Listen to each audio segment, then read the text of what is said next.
Welcome to the official YouTube channel for the Colin Cowherd podcast. Go on, hit the subscribe button. There you go, right down there. If you want to be among the first to hear my weekly takes, NFL, college football, more, right there.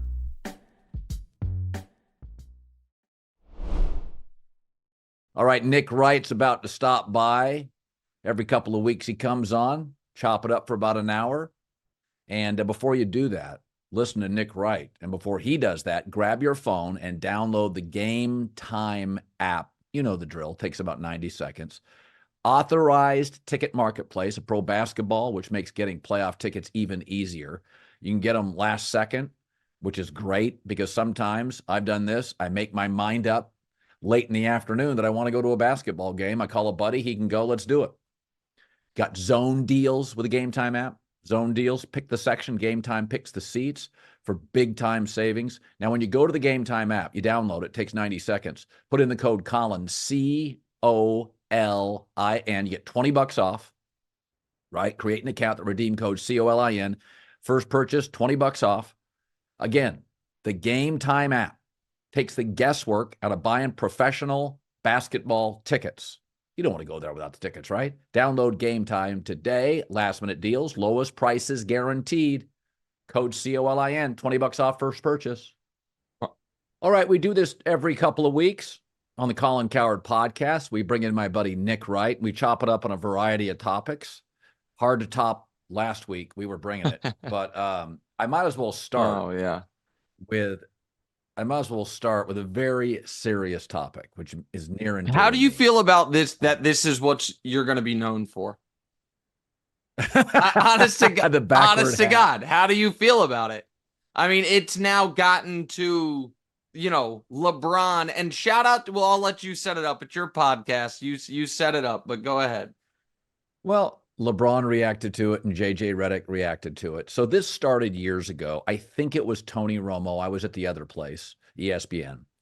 And Tony Romo was doing something at the podium. And it's always been about the weekly Wednesday podium when you're a franchise quarterback. I don't care if you're any other position. I don't care about offseason. I care about the quarterback, face of the franchise, on a Wednesday podium looking like, you're the face of the franchise because you are the coach on the field and the highest paid player usually.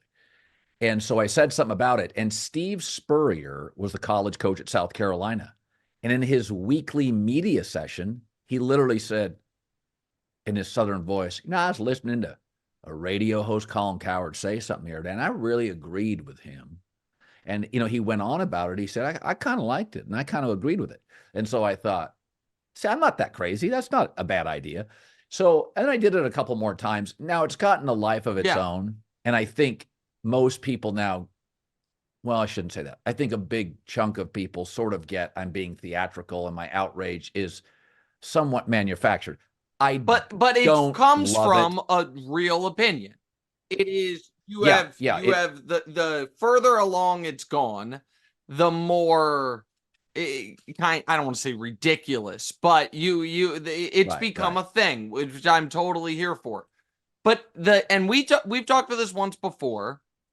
And I'm going to reiterate the point and actually tie it back to today's thing, which is even if people vehemently disagree with you on the specifics of backwards hat for forwards hat, everyone, if they're being honest, should be able to admit we all have a backwards hat thing that makes us judge people.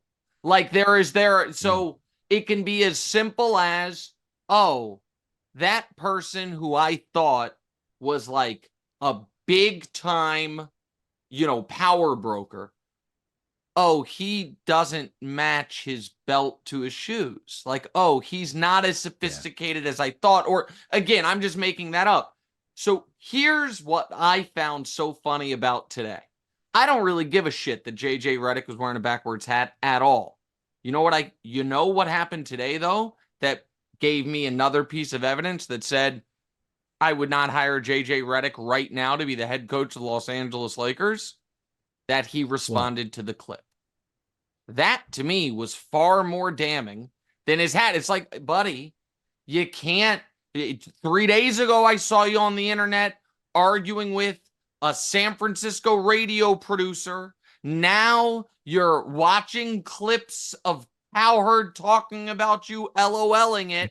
Like, I don't think you're going to go from that level of internet engagement, maybe even searching your own name, all that stuff that people do, by the way, and I'm not judging them for it, but I don't think it'd be healthy to do as the head coach of the Los Angeles Lakers. And I don't think you turn it off in a week. So I don't care about the hat. I care that he reacted to the clip. Like, I really do. And by the way, I wouldn't care at all if it was like a broadcaster, like just in his current job, react to whatever you want. But a different job we're talking about now, which, again, I don't think you would care about the backwards hat if it's just he's the NBA announcer. But if it's like, oh, you're going to be the head coach of my team. So I get it. I actually get it.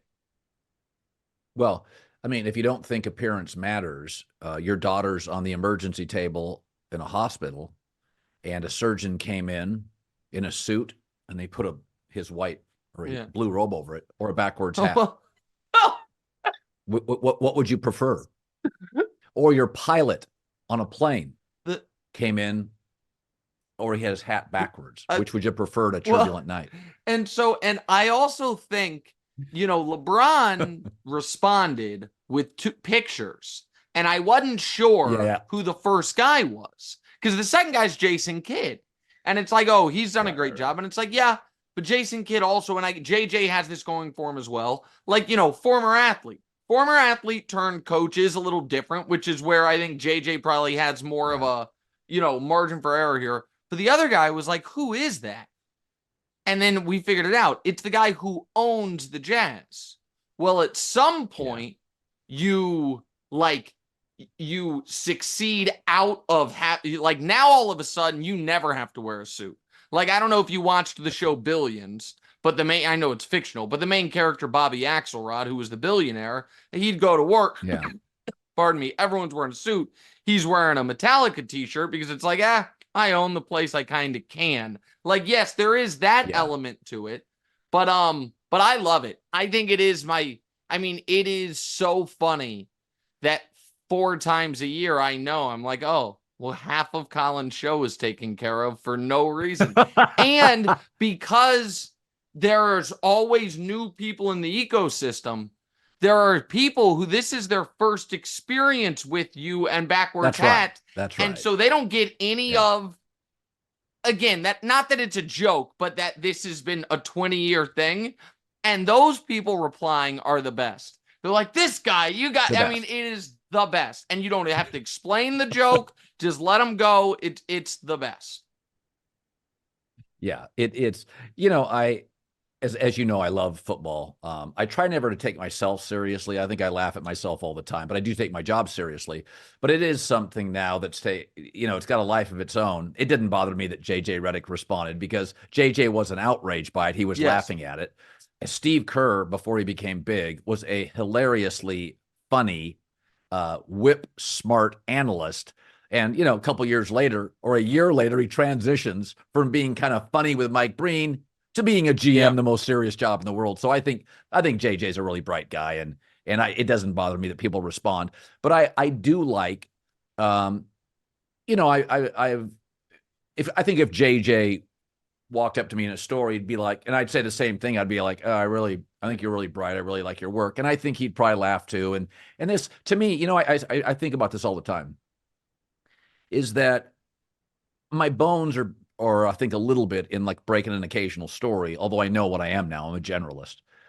But I do think whether it's Nick Wright, Stephen A. Smith, me, McAfee, whoever it is, Tony and Mike, Wilbaugh and Kornheiser, whoever it is, shows should be a bit whimsical and fun. It is sports. Like I don't watch, outside of right near the election, a lot of political coverage because I think it's so exhausting and heavy and kind of mean-spirited. So I think I always think it's okay. Like your show, you do, I wouldn't call them gabs, but you do, not gags, but we do a lot of ridiculous things on the front end and back end of what I consider smart analysis. You know what I mean? That's right. Like today, we had you thankful, by the way. Thank you for doing it. Wild was out sick. So like the introduction, we do Nick's tiers, which is, you know, some people Right. call them power rankings. We do different things. What, you know, ours is a little different flavor to it, but we're not reinventing the wheel here. It's ordering teams. Yeah. But on the front end Right. of it, we have this whole giant introduction about how big of a deal it is, and Wilds couldn't do it. So we had you, the face of the network, come in just to do the intro and it's out. And then it's real analysis, and then it's back to ridiculousness. I do think it's important in sports to, somebody else said this, by the way. This is not my thought, but they were smart. I wish I could give them credit. It is important to take sports seriously, but not yourself seriously. Like, you got to give the audience, you can't act like the games don't matter, because the people who are watching really care. I care. Like, the games, but you can't take yourself. Like, one thing that I appreciate about the way you do it is you have no loyalty to a previous opinion. You're like, I got new information. I changed my mind. And people will get mad. They'll be like, but you can't. It's like, well, I just did. Screw you. What are you going to do about it? And so, like, I'm not going to act like what I said previously is gospel if I get new information on a thing. And so, I think some people have trouble, you know what I mean? Either taking it like it is life and death, or just making a joke out of the whole thing, kind of trying to straddle that line. Yeah, I mean, it's one of my favorite sayings I once heard in life. I try to live by it. Outline your life in pencil, not pen. Shit changes when you get new information. Yeah. Stockbrokers, doctors, pilots, comedians, like something culturally, some things you can talk about today and then not tomorrow. Right? Like comedians now, I can't use that term, that sentence, that word. Outline your comedy in pencil. You may have to shift because of some cultural changes. And again, if you're able to do that in life, you don't get angry much. You don't have a lot of grievance. Whenever I hear people say, you can't joke about this anymore. All right, change 3 words. Who cares? I'm glad you said that. I thought Seinfeld's thing was such a cop-out. And it was so weird coming from him because, buddy, the co-creator of your show, Larry David, just finished a 20-year run of, I think, the funniest show ever that made every inappropriate, risque, whether it was about race, sex, gender, anything, that joke there was, and it had never been more popular.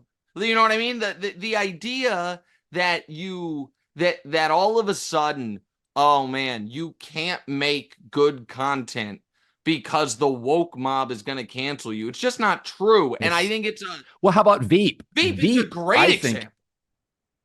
Veep was even more inappropriate. Yes, and so that's right. Curb. That's my point. So like Julia leaves Seinfeld, goes and does Veep. Larry leaves Seinfeld, goes and does Curb. 2 of the most inappropriate, if you will, mainstream shows ever. They get between them 20 seasons, 1 million Emmys, wildly popular, and then it's like, oh, you can't do it. Everyone, like, I think that's a cop-out. I think it's a cop-out. Be funny. Like, the thing is, and we've talked about this before, I think, and I think it's a good lesson for broadcasters, particularly talk radio guys, because especially local talk radio, there is, some train of thought, risque stuff, whatever it is. But the rule's always been the same, man. The riskier the joke, the funnier it better be. There is all, like, a decade ago, before he had, some run-ins and, kind of went out of the mainstream, Louis C.K. at the peak of his powers on one of his specials ends a special. I'm pretty sure, like, it's back-to-back-to-back punchlines of, like, kids dying because of a peanut allergy, slavery, and something else. And every joke kills. And it's like, okay, he actually can make fun of those things because the jokes work. What you can't do is make a totally insensitive or risque joke that is lowest common denominator, not funny. So, like, you can still joke about really anything you want. You better just have the skill to pull it off. And if you don't, then maybe color between the lines where we won't get in trouble. But the best of the best can still say whatever they want to say, and the audience responds accordingly, in my opinion. Yeah, I mean, I think John Mulaney is the funniest stand-up I've ever seen in my life. I think Richard Pryor and Eddie Murphy, when I first saw them, I thought that's the funniest thing I've ever seen. And then there's a lot of like Chris Rocks and Chappelle's my favorite ever. I just discovered John Mulaney 6 months ago. I didn't know who he was. I guess I missed all that. I flew to Chicago. My wife flew me to Chicago to get seats A1 and 2 at the United Center to watch Mulaney. She knows how much I love him. He absolutely killed. I've now seen all of his stuff. He's right now, like as we're recording this, doing a week of shows in LA. And he's brilliant. So like I was late to the party with him. He's absolutely great. By the way, good seats at a comedy show are a risky proposition, man, because you always risk about becoming a part of the act. Like, I guess with a special, it's different. You know what I mean? They're recording it. Right. But my wife and I go to a lot of, one of the best things about New York City is there's great live comedy every night. So she and I go a lot. And sometimes when we get there, the folks there know me. I'm not trying to sound like an asshole, but sometimes they're like, oh, do you want seats up front? I'm like, no. Do not like seats up front. Don't want to become a part of the act, because also, particularly just, getting started stand-up comics, there is no lower hanging fruit than white guy, hot black girl. How long y'all been together? Oh, what's your story? Like, nope, not into it. I am sitting in the back and watching. I am not going to become a part of this show, but I love doing it. I love going. Yeah. Yeah. No, David Spade will call me once a year and say, hey, I'm at the Comedy Store in Hermosa. You want to get tickets? And I'm always like, hey, if I see it, I'll be behind the pole in the back. I don't want to be exactly right. I don't want to be seen. No, I think I disagreed with Seinfeld on that. And I think Veep, Curb Your Enthusiasm, David Chappelle. I mean, that doesn't mean you won't get pushback on a transgender joke. You're going to get pushback on it, but Chappelle delivers at such a high level. By the way, if it wasn't for his inappropriate personal behavior, Louis C.K. would still be a star. That's the thing. So that's what's really bothered me. If we may, I don't know, we can. Sure. Yeah, take your time. No, I think there are a few instances, and maybe a few years ago, it was really at a fever pitch in a way that was brief and subsided. But I think there has since been a conflation of cancellation and consequence. Like, I think that Louis C.K. did, it seems like, some really inappropriate stuff and paid some consequences. No question. That is not, made a joke people didn't like, and now they're pulling his stuff. Right. The dude is a great actor. Kevin Spacey, alleged to have done some really inappropriate stuff and faced consequences. That is not cancellation. That is a tale as old as time, which is you get caught doing illegal or nasty shit, you might get in trouble. Cancellation would have been if Chappelle, they were like, you're out. But it's not what happened. Chappelle had told some jokes at the expense of the transgender community, then I think got upset at how it was represented, so doubled and tripled down. And by the way, still has specials, still's on Netflix. Yeah. So you know what I mean? There was pushback, and there were certain people, and that's, what's also always been allowed?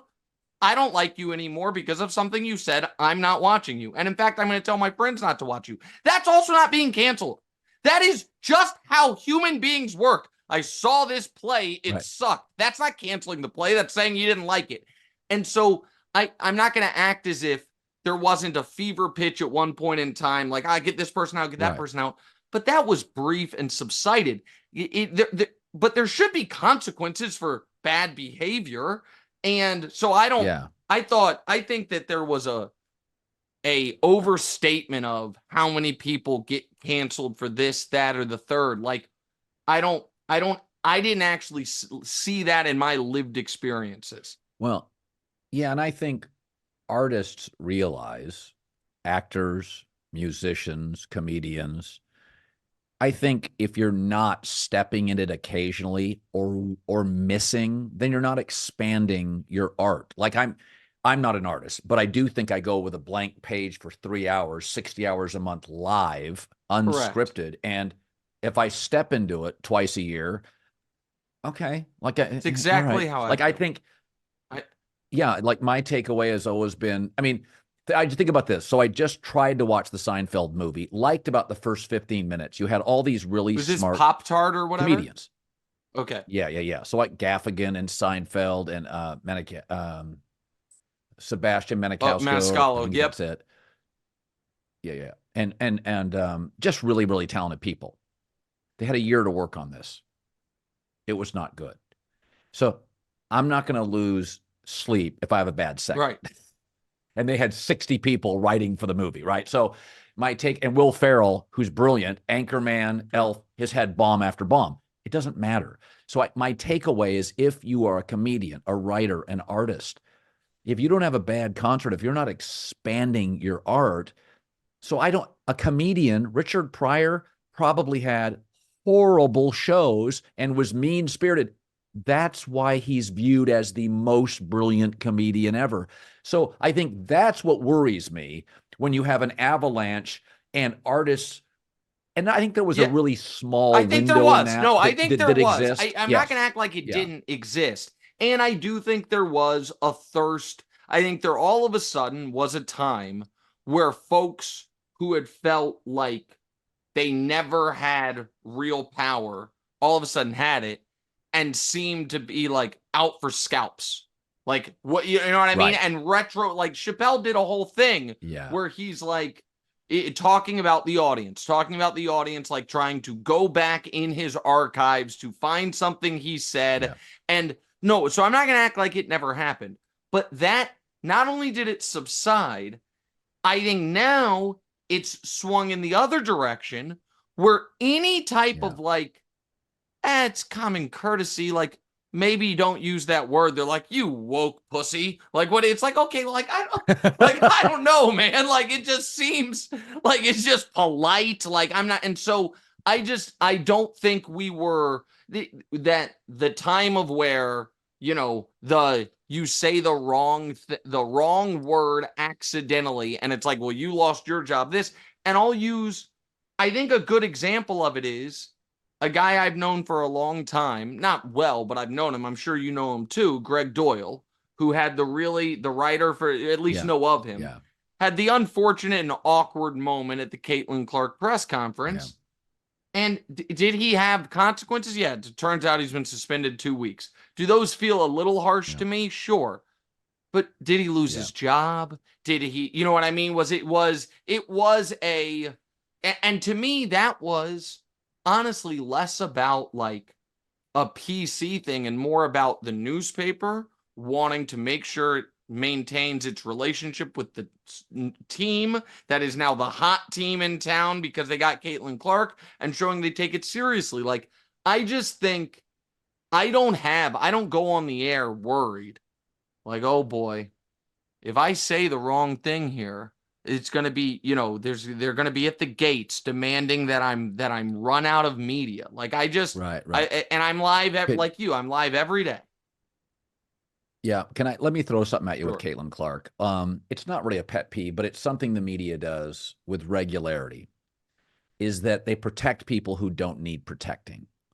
And it actually, I think it's disrespectful. It's okay I'll give you two. It's okay to say Aunt Edwards reminds me of MJ. He doesn't need protecting. He leans into it, the shrug. Stop. I wouldn't have suspended Greg Doyle. Although I thought it was really weird. But it's one of those things, if I may just real quick. Ask yourself this. If her name was Kevin Clark. Right, for Omaha. But Caitlin doesn't need our protection. She is a strong, defiant, tough. I mean, watch her in games. She is tough. On the Greg thing, like, I think my reaction to that was colored by the fact that I do know Greg. And I know, like, he's a well-meaning kind of awkward, like, you know what I mean? If you've been around him, you can see, that wasn't he wasn't trying to be creepy. He's just, I think, well-meaning, but a little awkward at times. And that's what came across. Sure. But that's what I thought. Right. I know him a little. But if you had never met him, you might be like, what the hell is wrong? You know what I mean? Who is this guy? So there's the context of it. So with Caitlyn, I think it's happened in a different way as far as protecting when she didn't need protecting. The world, I shouldn't say the world, a big portion of the population really turned on Angel Reese in last year's title game because she taunted Caitlyn. And there was a lot of racial dynamics there. She's big. She's bigger than Caitlyn. She's black. It's a lot of things led to Angel Reese being the villain. But the fact of the matter is, Caitlin Clark was not bothered by it because Caitlin Clark's a badass and was like, you know what? I'll do it back to you and I'll get you back. But there was some because she was a woman, because she was a white woman, there were a lot of things where people were trying to, put on the capes and rush to go save her when she didn't need the saving. Flatly didn't need the saving. I think that's a go ahead. I think the media is well-meaning with Caitlyn, but it is a very regular occurrence of protecting people who don't need to be protecting. And the ultimate respect for women's athletes is that Serena is Roger Federer's equal emotionally and in her sport. She's his equal. We don't protect Roger. Serena's remarkable. She's the greatest tennis player I've ever seen. She's the most dominant tennis player. I mean, I've been watching since Chris Everett, Billie Jean King. I've never seen man or woman. There's no question. Not even close. That's right. And that is, so when during the NCAA tournament, all of a sudden the women's conversation turned to the GOAT of women's sports or the GOAT of women's tennis. In a weird way, I was like, this is a profound moment in the trajectory of women's sports because it is now popular enough that we are going to have the dumbest conversations about it.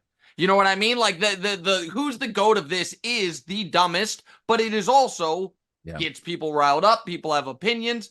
And in my whole career leading up to that, we would only be talking about women's sports in such like a bespoke way. It wouldn't be that. But now it's just like sports. Like, hey, is she the best? Is she going to suck as a rookie? Like, it's just regular, stupid sports talk. Like, I think that what I'm really interested... Now, I happen to think Caitlyn is going to immediately be awesome in the WNBA. Yeah, same. If she's not, I think it will be patronizing and insulting if people don't rip her. I know that sounds ridiculous, but if you come into the if you in men's sports, if you are this supernova and you come in and fall flat, nobody's treating you like a high school athlete. Like, they are, and so there is a level of this sounds silly, but equality of criticism that I think I do think now is going to come to the WNBA. Like, I don't think it's going to be a direct, straight, linear growth, but I do think they now have enough star power that it is going to be a topic. Like, I think Caitlyn, how well she does, is going to be on our shows. Isn't it the ultimate sign of respect? They say that's about people in Boston. When a Boston guy pitches you shit, you're part of the club. Yes, that's right. Exactly right. No, that's right. When you don't, and I think this is, if we can, again, meander further, I think this is probably something, I don't know this, obviously, but I'm a smart guy. I bet it's true. I think it's probably something women outside of sports deal with as a hurdle to their growth in male-dominated businesses in executive spaces, which is the guys feel comfortable going out for drinks and busting chops with the other guys, which creates a camaraderie and a relationship and a kinship outside of work. And I'm sure there's a lot of women like, man, I get left out of that because, they're trying to be polite or, whatever it is, but it actually prevents my ability to really be fully included and to potentially move up the way people move up through relationships. Yeah, I think you use the word patronizing. I think the WNBA will arrive. I mean, it only had 700,000 people watch the WNBA finals. That's not as good as the UFL. It will arrive this year, and it will arrive because the discussions will be authentic and critical, not flowery and protective. And I'm looking forward to it. I've said this. I think I told my audience this today, is I always think fewer games is better. And I don't love the NFL going to 17 games and very quickly 18. But I think they will get a second bye week, which is fair and the players will love. But here's how I view it. So July and August are dead. That's the vacation time for us. So the football season now will be Labor Day. Yep. To President's Day. President's Weekend. We'll do a week talking about it. We'll take a vacation, all come back on March 3rd into March Madness and free agency, quickly into the draft, into the NBA playoffs. So my take is, if you can give me, if the WNBA becomes a topic, and I think it will be with Caitlin Clark, you're expanding my football. I now get a new topic. Yeah. So I'm rooting for Caitlin Clark because selfishly, if I get 8 to 12 on slow days or days I have opening, not in the middle of the NFL season, you're giving me Caitlin Clark topics. I tried to get Candace Parker on my show today. I am for it. 100%. Yeah. And I do think their calendar is a smart one in that trying not, their preseason's going on right now. So the season's going to start when the NBA playoffs are still on. But then in July and August, when it's just baseball, they'll be there. And I think that people will care. I really do. I think people will care. Yeah. And I think that there is, I think that there is real momentum there. And I think that's super dope. You mentioned the NFL expanding to 18 weeks. Can I ask you an NFL question? I don't know what you have planned. Please, yeah. We asked this question on the show today because did you see the Joe Burrow quotes about basically all of good days and bad days and about, him recovering from the wrist? And I know Burrow is one of your favorite guys, and Burrow is the only active player who's stared down Mahomes and beat him in a game that matters. He's the only one. And so I give him massive credit. Are you at all worried that because of his injuries and now the Bengals, short order, probably going to lose T. Higgins, all that, like that we maybe have already seen the best of Joe Burrow we already saw, and he's not going to reach that level again? No, but I do think one more injury and the Bengals have to draft another quarterback near the top first, second, third round. I think that's becoming a reality. This is why I said this today about Michael Penix. Last year, the Falcons had no good quarterbacks and couldn't win a bad division. This year, they'll have the two best quarterbacks, and you're complaining about it? Like 66 quarterbacks played. We're getting to a point with Burrow that it's a real discussion. You've got to have at least a B backup. Now, Brady didn't like it because he never got hurt with Garoppolo. And Big Ben, similarly, hey, I can still chug along. My injuries are fine. But I think Burrow is going to have to own, hey, this team needs a backup. Sure, and not a sixth rounder, maybe a third rounder when we have other needs. So I think that's a real discussion that Joe and the Bengals have to have. You mentioned Penix. So I'm glad you mentioned that because I want to talk about both those quarterbacks for a moment. I have not understood the tiny violins for Kirk Cousins that have been out. Yeah, neither do I. Here's the deal, man. And this is going to sound shitty, and I don't mean it to, but it's honest. Kirk Cousins is not good enough to get everything he wants. That's the thing. If Kirk Cousins is good, he is not good enough to get, I want to play in the worst division in football, no problem. I want to play in a dome, we can do that. I want to have another massive payday with $100 million guaranteed. Okay, we can do that too. I want to have a lot of weapons. You know what? We've got that. I don't want to have any competition whatsoever. Sorry, Kirk, can't give you that one. Like, you don't like. That's right. He is good enough to get a lot, but not everything. And when you are something of a football mercenary, if you will, you have taken the money and moved whatever. And to his credit, there's a trade-off in everything in life. One of those things is you haven't built up the equity within the organization for them to be like, oh man, he's going to hate this. They just met you. Like, sorry, like there's, and the person I feel for in this is Penix. That like if sports broadcasting worked the way the NFL does, and I'm coming out of Syracuse and I'm considered one of the 3 or 4 best in the world, and I'm like, oh man, there's this spot in this radio station in Las Vegas that might pick me, that has openings all over the place. There's a radio station in Denver that might pick me that has openings all over the place. And then all of a sudden I get picked by a radio station in Atlanta and they're like, buddy, all our shows are filled up, but we think in 2 years, maybe you'll have one. Be like, you gotta be kidding me. All these other places wanted me to play. Like, I'm by the way, I went to grad school. I'm old. Like, you're talking about me. Like, I'm not going to get on the air until I'm 26. Like, this sucks. And so everyone was like, oh man, Kirk's so disappointed. And I was sitting there thinking like, I get that he gets the money or whatever, but Penix, the difference between being the 8th pick and the 13th pick is not a ton of money. He was going to get first round guaranteed money no matter what. And now he's got to sit. Yeah. So, and again, maybe it ends up being good for him and he's in a dome and he has the weapons. But if we're going to feel badly for either of these two quarterbacks, it's not the guy who just left his team, got $100 million coming off an Achilles. It's not him that I feel badly for.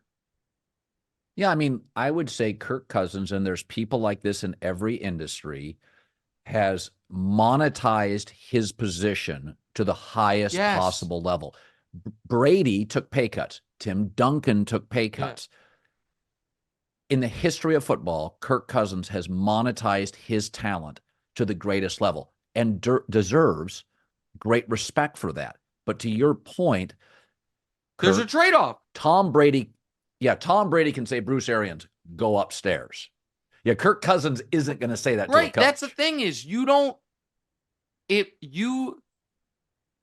only people who get everything they want in their work life are the absolute apex best. And if you are the very best in your field, you can kind of write the contract. If you are that still super valuable, but there's 7 or 8 people better than you, then you're going to get most of what you want, but not all of it. And I just think that's normal. Like and I'm an empathetic person. I can cry at a good enough tweet. You know, so I don't know. Somebody put out a tweet the other day. It was like, my dad wrote me these letters every morning before school growing up. I read it. I teared up. I'm like, oh my God. Like, I really think I'm an empathetic person. But I didn't feel a moment where I'm like, oh, poor Kirk Cousins. It's like, what? Because you don't want to, because you deserve to not have to compete.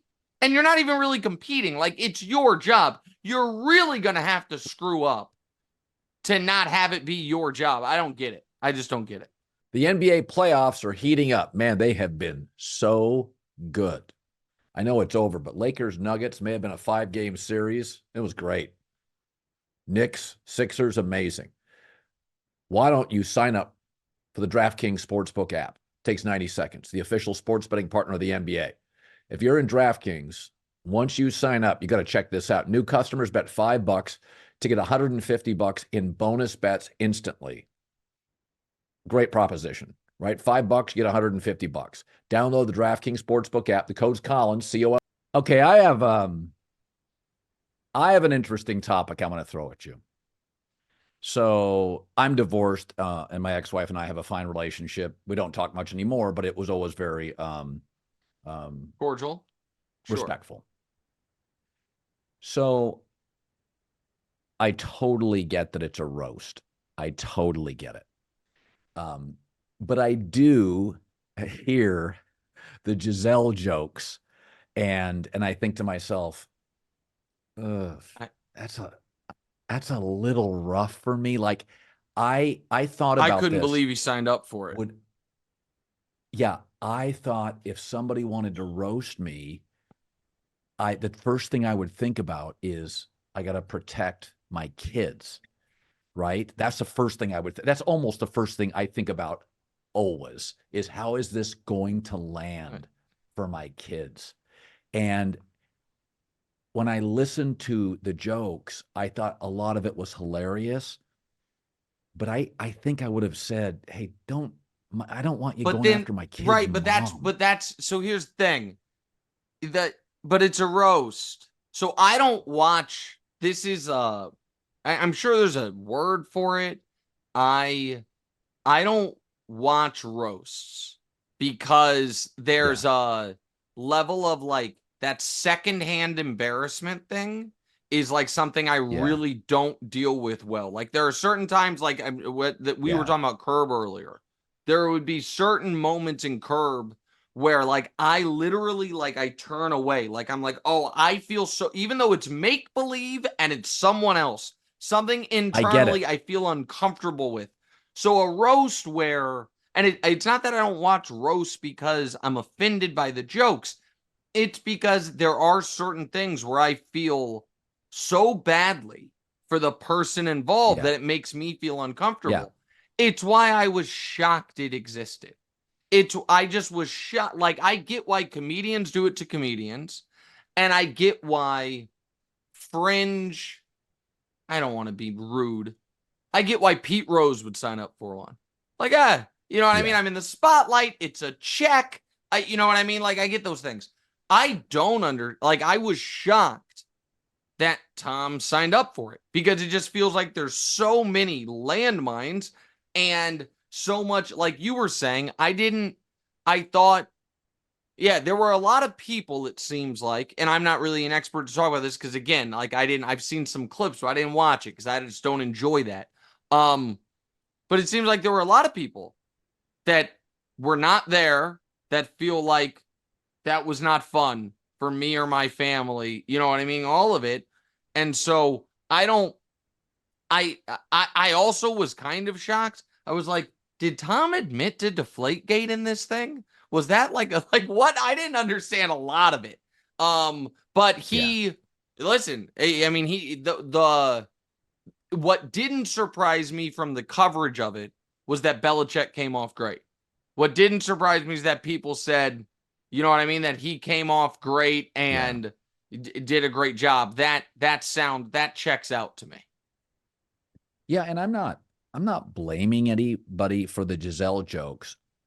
I just thought, ooh, that would suck. I would, that was the one where I was like, oh God, I don't, and I'm like you. I think Jeffrey Ross and Nikki Glaser are great at what they do. I can't believe you have secondhand embarrassment. I suffer from the same thing. Oh, like I don't like to see people bullied or hugely embarrassed. I would rather. I know this sounds absurd.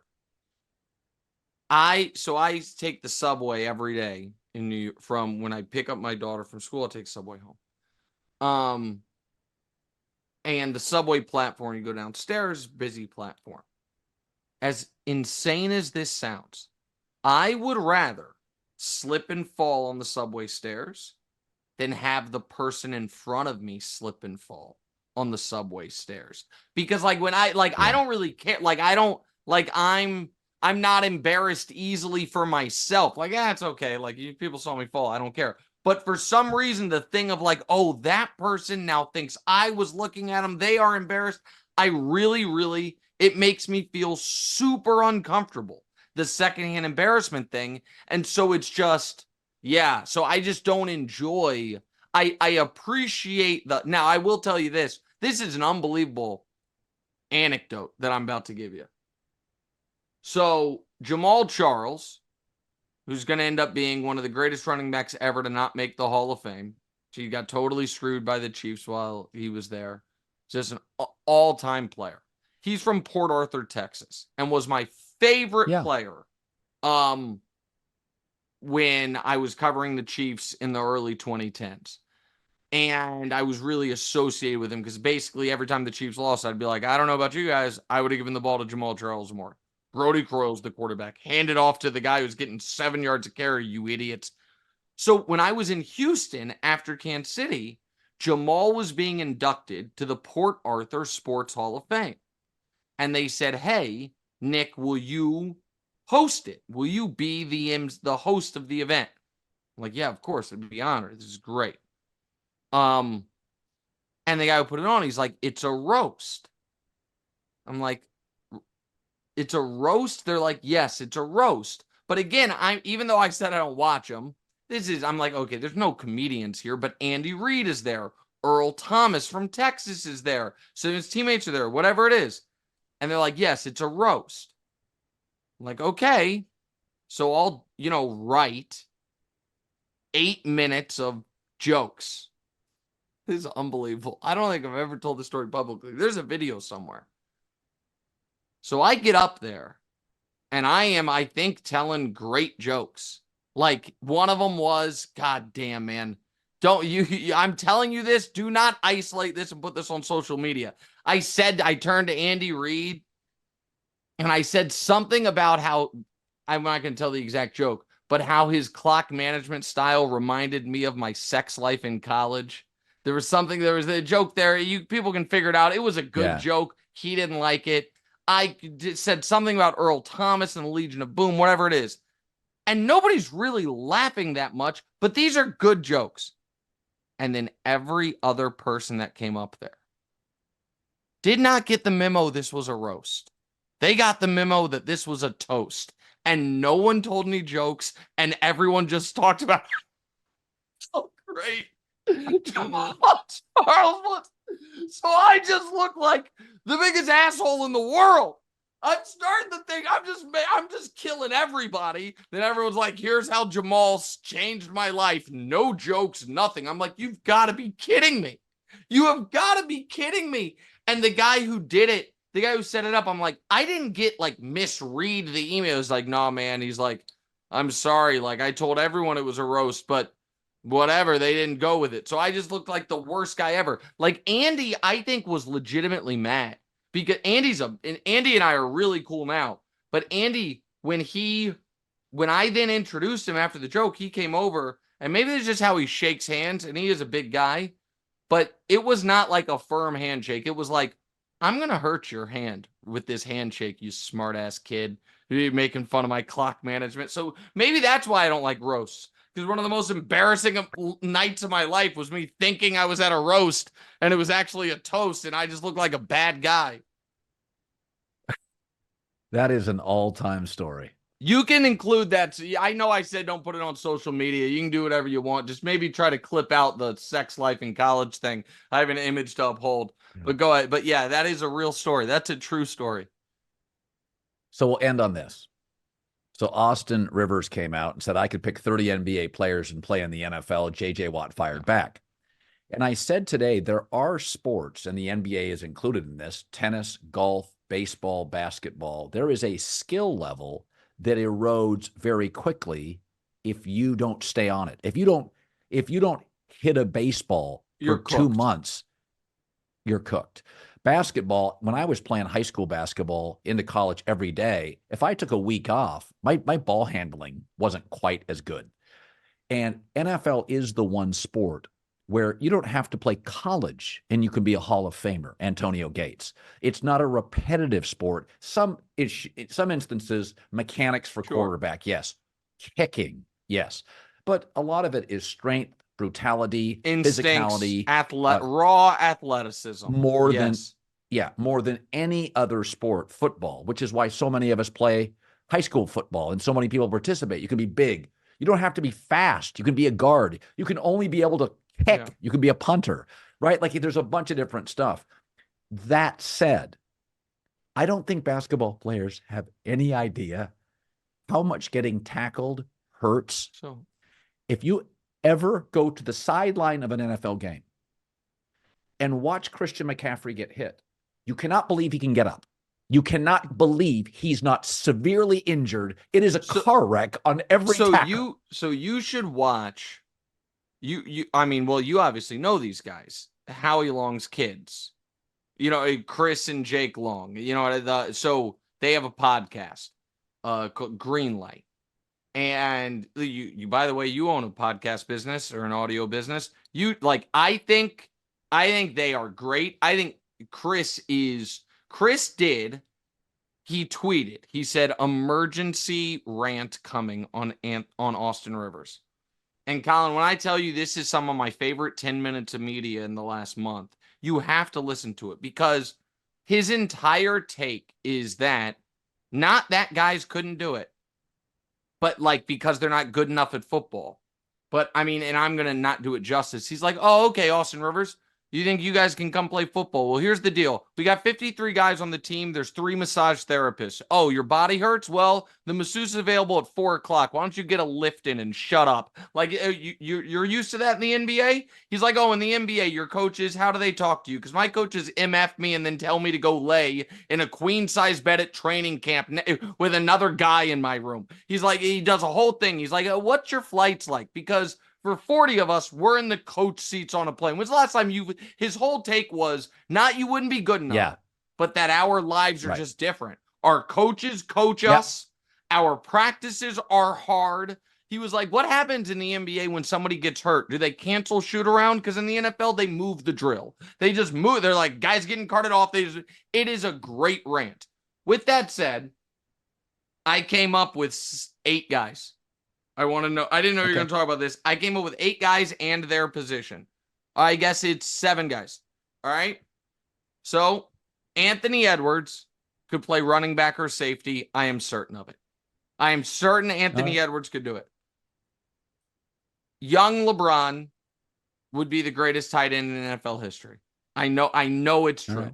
Westbrook could play in the NFL. I'm not sure the position. Maybe edge rusher, maybe safety. Josh Hart, I think, can be a wide receiver just based on his rebounding this playoffs. Chris Long said I'm just going to trust him on this because I never would have thought of it, but he played the position. He was like, I've been watching the playoffs. I could make Jaylen Brown a pass rusher. I'm like, okay, I believe you. He was like, he has great bend. He seems a little mean. He's like, I could do it. And this is going to sound mean, and I am not being mean. I am simply saying he would have to put on weight, which I think he can, and then all of a sudden it would be a benefit. He has great feet, great athleticism. I think Zion could potentially be an awesome lineman. He's 6'6". He, you know what I mean, can carry it big. Like Jason Peters was a tight end that went to it. So I do think where I think Austin Rivers had a kernel of accuracy is there are certainly more NBA guys that there are probably 5 NBA guys that could be good NFL players. Like good. Like, hey, give me a year to train, be a good NFL player.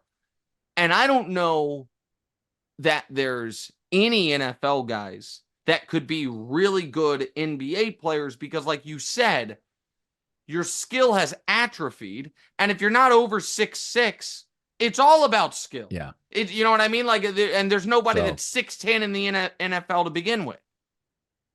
So I think the list you made would be shorter. But to give you an example, I think because football players are so thick, we forget how big they are. Go look at the video of Micah Parsons without his shirt on this week. He makes Ant Edwards look like me. He is so big. I'll give you an example. There's an old photo of Michael Jordan standing next to Barry Bonds. He looks like a straw. Remember Michael playing baseball? He looked so like skinny. He was amazing. No, that part's fair. That part's fair. Where these NFL guys, they regularly leg press 550 pounds. Yeah. That is, when you watch Micah Parsons without a shirt on, my take is, and there are times he is engulfed by Trent Williams. No, just no. That part. So people do. We all have our brain doesn't process how big NFL guys are and how tall NBA guys are. Our brain doesn't accept it. You see around the office occasionally, I assume my son, because he works on the lot. You've seen him there. He is almost always the biggest guy in the room. He's 6'3.5", probably 200 pounds, maybe 190. And he, in a room of regular people, he's an imposing figure. He is the exact same height and about 10 pounds lighter than Steph Curry. And Steph Curry in the NBA looks like a little guy. And it's like, no, actually, Steph Curry's the size of a bouncer at a decent nightclub. It's like, you know what I mean? And so everybody forgets how tall NBA guys actually are. That the guys when you're watching the basketball game and a guy looks like he's average height, he's 6'7", and if you worked with someone who was 6'7", you would gawk at them. And you're right about how just the raw strength of the average NFL player. That part is unquestioned. Which and the Long brothers pointed out the physical and mental toughness to just get tackled by the strongest people in the country over and over and well, that's what he said. He said he was just talking about guys who would just get folded. He said he was naming NBA guys. He's like, you get folding up like one of those camping tables. Like, oh, you're 7 feet tall? Well, you're 4 feet tall now because you just got folded in half. It's a great rant. It is. Shout out to him, man. I know you and I are two people, 2 of the 10 people in the world who appreciate a great rant as much as anybody. And this was a great rant by Chris Long. I highly enjoyed it. I do think there are a few, though. I think there are a few guys who could do it. I do think Anthony Edwards could play safety. Because I don't think safeties are the size of Micah Parsons. Just flying around like a missile. I think he could do it. He's 22 years old. I think he could play safety. The Chiefs just drafted a kid in the first round, weighs 160 pounds. That guy don't want to see Anthony Edwards coming over the middle. Just doesn't. I'll give you LeBron. Okay. We'll stop right there. Nick Wright, as always, buddy. It's great. Absolutely. Talk to you soon, Colin. Bye.